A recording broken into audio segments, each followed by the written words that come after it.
It's another edition of Time About the Movies, and we're finally heading into the last month of 2002. December 6, 2002 to be exact, with 4 movies in particular to look at. Some notable films, some good ones, some not so good ones, and ones that I think are completely overrated. Let's go ahead and get to it. Let's start off with the biggest new release of the weekend, and that is Billy Crystal and Robert De Niro reuniting once again in Analyze That. Film of the year. I mean, because I made a boom on a bug. A killer comedy, even funnier than the first one. Pretty. Also, pretty. Analyze That. Rated R. Starts Friday, December 6th. So yeah, if you were a successful comedy from Warner Brothers in the last 5 years, over the next couple of years, you're getting a sequel. Like, they didn't even telling you, do you have a script for a sequel? They were just like, come here, you were hit a couple years ago, you're coming in here and making a sequel, whether you like it or not. Because this is exactly the type of a sequel that you get when your first movie is an unexpected hit, and they ask you for a sequel, and your only choice is to just rehash what you did with the last movie, because, let me tell you something, this is the exact same movie as Analyze This. You have Robert De Niro as Paul Vitti, who's back in prison and will need some serious counseling when he gets out.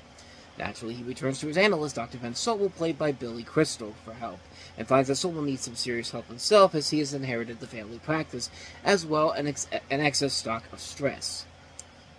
So yeah, Ben says in the original Analyze This that Paul's character was sentenced to 18 months or 1.5 years. So it's now 2.5 years, and that should tell you everything you need to know about how much they did not give a crap about this movie, because, oh my god, this may be one of the worst things that Harold Ramis has ever directed, and this is a guy whose directorial career ended with Year fucking One, and Year One is a terrible movie, and this is probably well up there with that film, and you wouldn't think that on paper, but there's literally no reason to do a sequel to this movie. No reason at all. It's literally it's the literal definition of a bad comedy sequel, where they say, we have nothing else, let's just rehash the first movie again, let's dumb down the characters again so they can be back where they were at the beginning of the first movie, and let's just redo it all over again, because we clearly don't have anything else left, and somebody out there demanded another movie to this, even though we didn't really, but Warner Brothers certainly wanted it.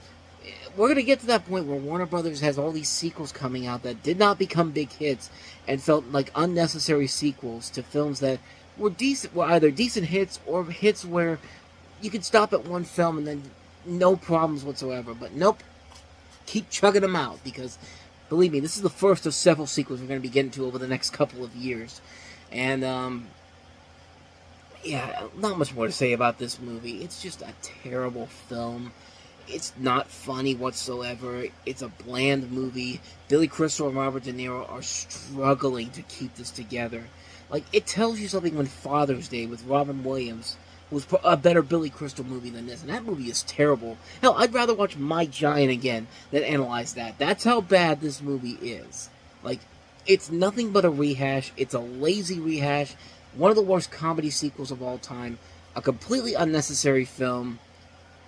Just a terrible film on so many different levels. I have nothing else more to say about this film. This is a terrible film. Analyze That. Just avoid it like the plague. So, with that said, let's go ahead and move on to our next movie, and that is Empire.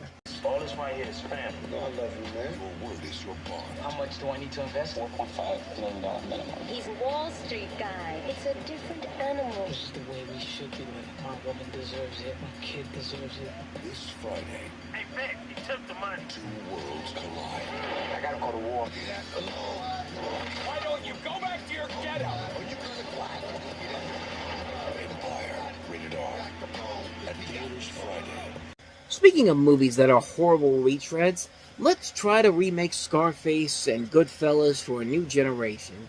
And let's sell the movie on the fact that it's different from Scarface or Blood In or Blood Out or Goodfellas, because those movies weren't directed by Latinos. And since I'm the guy that's going to direct this movie, I can use that as an excuse.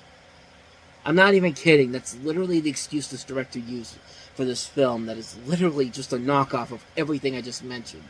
You have John Leguizamo as a big-time drug dealer who's looking to get out of the game and sees his chance with a big deal, and a new friend who happens to be a Wall Street stockbroker. Thinking that this will be his chance to go out on top, Victor soon finds out that he's been double-crossed, and his last option is to get revenge. And, it doesn't really help your case if you're John Leguizamo to train for the part where you actually have to go hang out with drug dealers and gangsters for a few days, and they tell you how to spot surveillance vans and deal drugs. Like, that's something that he literally had to do for this particular movie, and it's just like, why did you even need to do that? I mean, it's not that hard to play a drug dealer. I mean, Al Pacino didn't have to go out that far to do that in Scarface.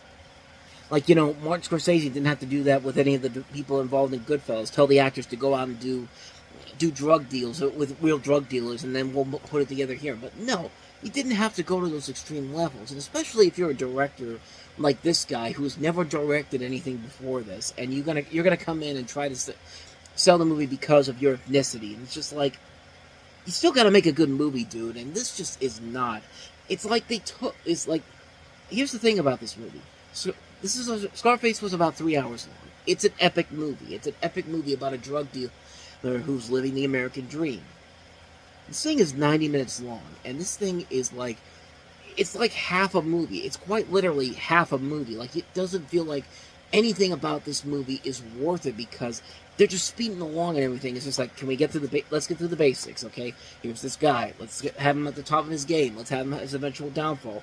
Okay, we got to kill him off because because we just have to do it. It's just like, what's the point? Like, what was the entire purpose of this whole movie to begin with if you're only going to be in this for an hour and a half? And it would help if you had a good story, if you had something interesting there, and didn't waste your cast here, because there's good talent involved in here. John Leguizamo's a good actor. Peter Skarsgård, Denise Richards, Sonia Braga, Isabella Rossellini. There's good talent involved in here, but it's just not there. It's a movie that is just a lazy, put-together film. Like, someone wanted to get a movie out there as quickly as they can, and this was their effort at it. Just like, it just didn't work. It's a terrible, terrible film. A huge disappointment considering the people involved, and just a lazy film in general. So that is Empire. So let's go ahead and boil some hot takes here, because I really don't like Equilibrium. Always practicing, Claire. I guess that's why you're the best. Maybe I'm just better.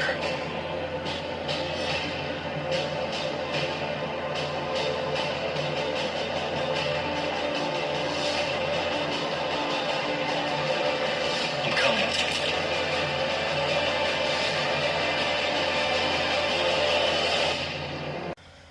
Everyone seems to like this movie. It didn't do gangbuster business at the box office, nor was it a critical success, but it did eventually go on to have a cult following, and it's safe to say that I'm not part of that cult, because I freaking hate this movie, man.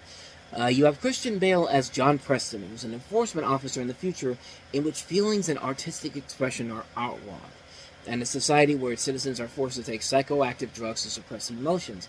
After accidentally missing a dose, Preston awakens and begins to uncover the suspicious inner workings of the regime governing the totalitarian state.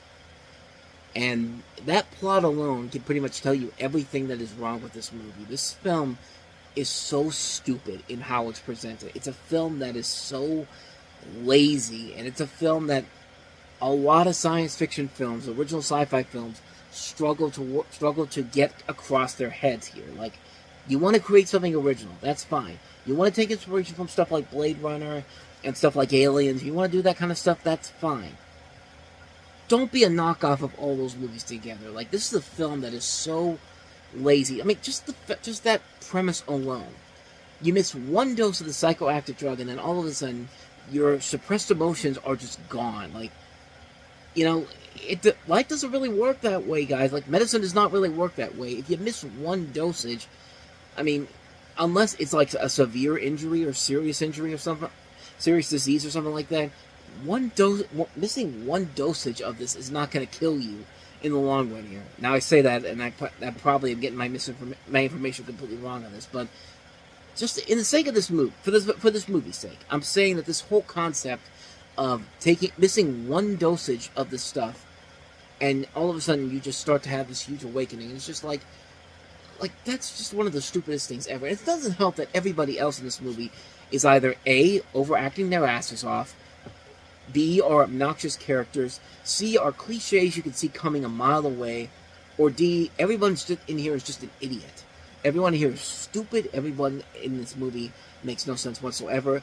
Nothing about this movie makes any sense whatsoever. And, you know, the whole thing about being a sense offender, sense offender, as they call it in this movie, it doesn't make any sense when you realize that Christian Bale had a kid in this movie.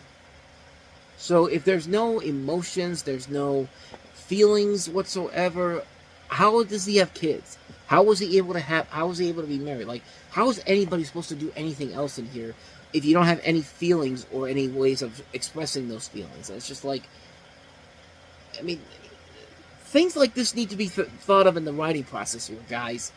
And I don't know. It's just, I don't get why people love this movie. I mean, there are people that go crazy for this movie, and if you say it's a bad movie, they immediately lambast you. I mean, that's what happened with Film Brain, Matthew Buck, when in one of his early film reviews, when he did an episode of Bad Movie Beatdown and talked about this movie, and it was just like, no, he's absolutely spot on what he's saying, and it's just like, yeah, every single thing he brought up is 100% true with this film, and it's just like, I mean, it doesn't help that, you know, in this world where feelings are outlawed and expressive feelings are outlawed, there's literally a scene where Taye Diggs, the new partner that Christian Bale has, is basically like, he finds out, oh, he's a sex offender. He goes to the city hall, and it's just like, he's going over the top, being like, I have brought him for your justice. This guy is feeling like the way I'm feeling, that knowing that I've just found out that this guy is accused this guy for what he's doing. It's just like, dude, hypocrite much? In fact, everybody in this movie is a freaking hypocrite. Everybody, including the main heroes. They're all hypocrites. And it's just like, there's just nothing there. There's just nothing here in this film that makes any sense whatsoever. And it's just ripping off every single sci-fi film it can get its hands on. And it's really just a terrible film. It's a horrible, horrible film. I don't get why people love this movie. This director is terrible because he also made another bad movie a couple years later with Ultraviolet with one of the worst actresses out there, and that is Mila Jovovich, which I've pretty much discussed how much I don't like her as an actress overall. I mean, she's probably a nice person, all, but she cannot act out of a paper bag.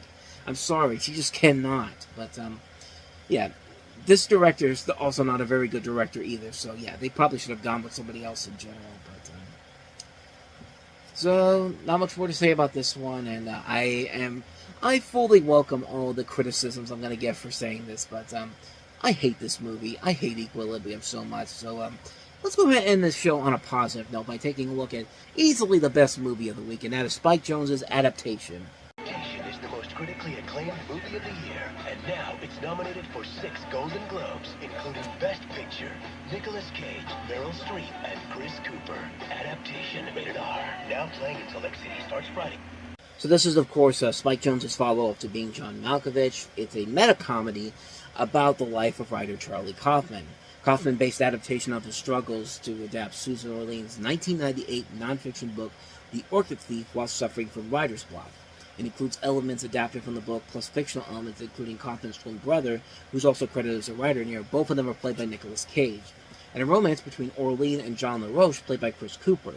It culminates in a completely inverted events, including versions of Orlean and LaRoche's 3 years after the events of The Orchid Thief.